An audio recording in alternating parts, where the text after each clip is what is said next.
Hey guys, what is going on? My name's Tyler McNabb, and this is the swing arm off of my YFZ 450R. So in today's video, I'm just going to give you a quick tip on how to preserve the life of your swing arm bearings.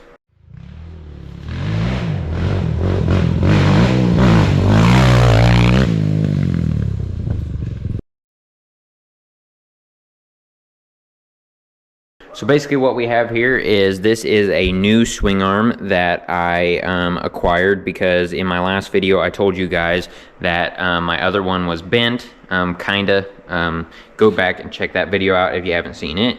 But basically what happened is it threw the bearing journals off, so yeah, it wasn't good anymore. There's nothing I could have done. So we ended up getting a new swing arm. We got it powder coated and everything, and today we are going to try to preserve the life of these bearings just a little bit longer. So in order to do that, what we're actually going to do is we're going to install some grease zerks into our stock OEM swing arm.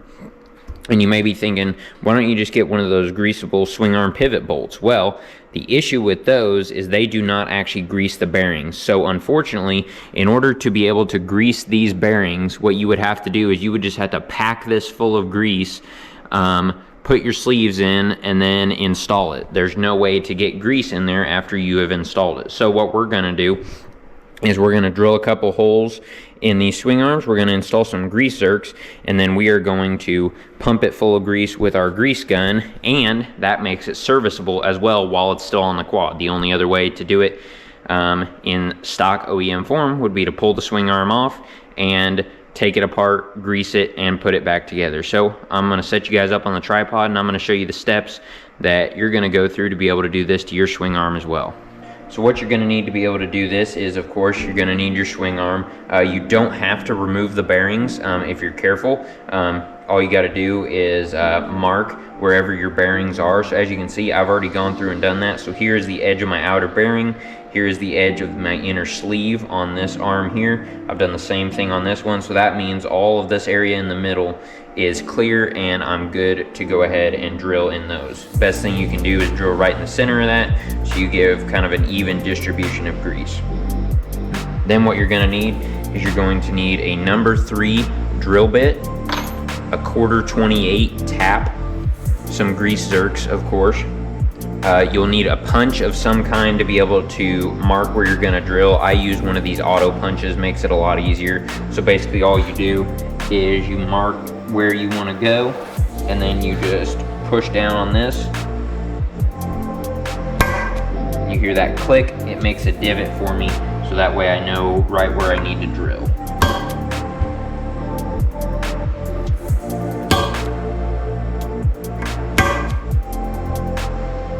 I'd highly recommend when you're drilling this out, get you a good set of safety glasses.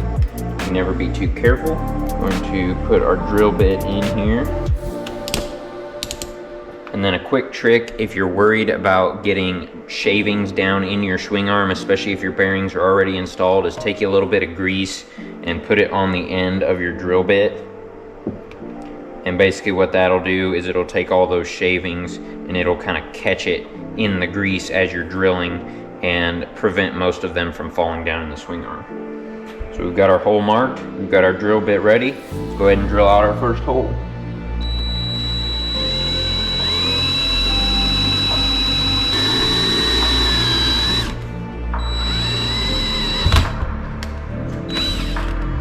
And this is cast aluminum, so you don't have to worry about pressing too hard or having like super great drill bits or anything, you know. The better the drill bit, the easier it's gonna be, but this stuff drills out pretty easy. It's not like it's steel or anything. So next, let's drill our second hole.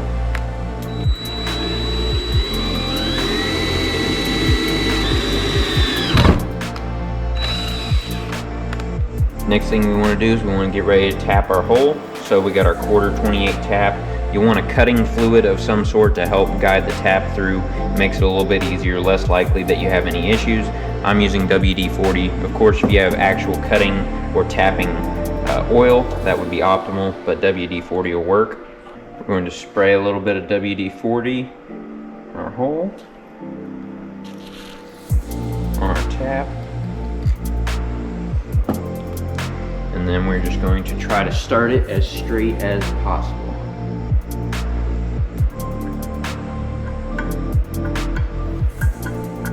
Back up a couple times, maybe turn about 2 or 3 times.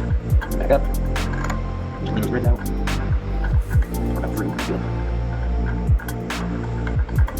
Just like that, we're all the way through. It's nice and easy. You can go ahead, you should be able to turn this very easily with your hand. It shouldn't be hard. If it is hard, you've got something going on. Maybe you had the wrong size drill bit or something, but it should be very easy to turn it after you've tapped all the way through.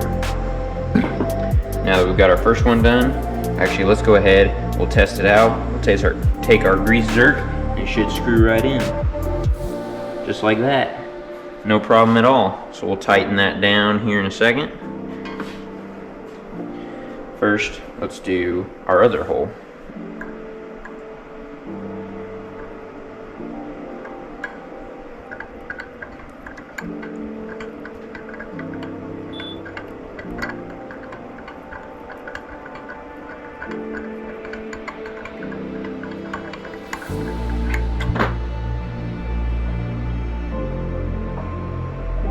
Just like that, we got our other one tapped.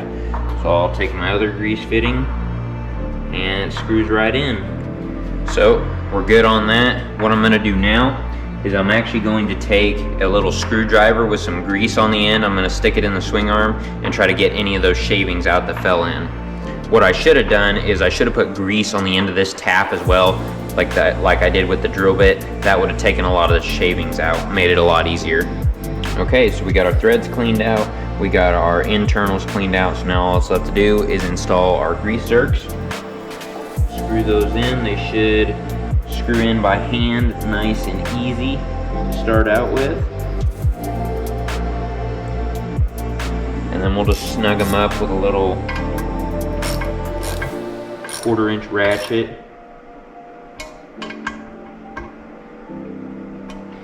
And remember, this is cast aluminum. It's not hard material, so don't go cranking these down. You'll strip it out very quickly. So, we got that snugged up. So now all that's left to do is we're going to reassemble real quick. So we got our sleeves here. They should slide right in, no issues.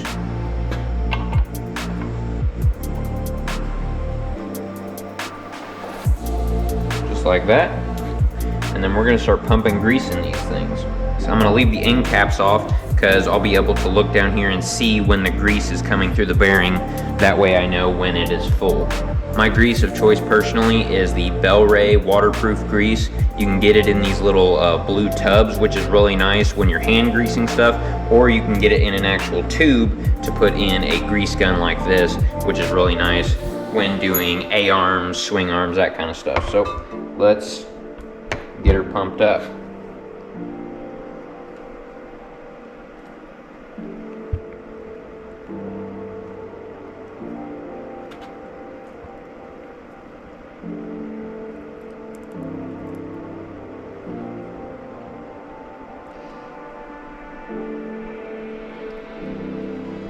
So I'll show you guys real quick. As you guys can see here, we've got grease coming out around that inner sleeve, which is awesome. That means the grease is pumping in here. It's gone through that bearing and gotten out here, which means we're getting grease to those bearings, which is super awesome. So now that we have that, put our dust cap on this side. There we go. And we'll go ahead and pump up our other one.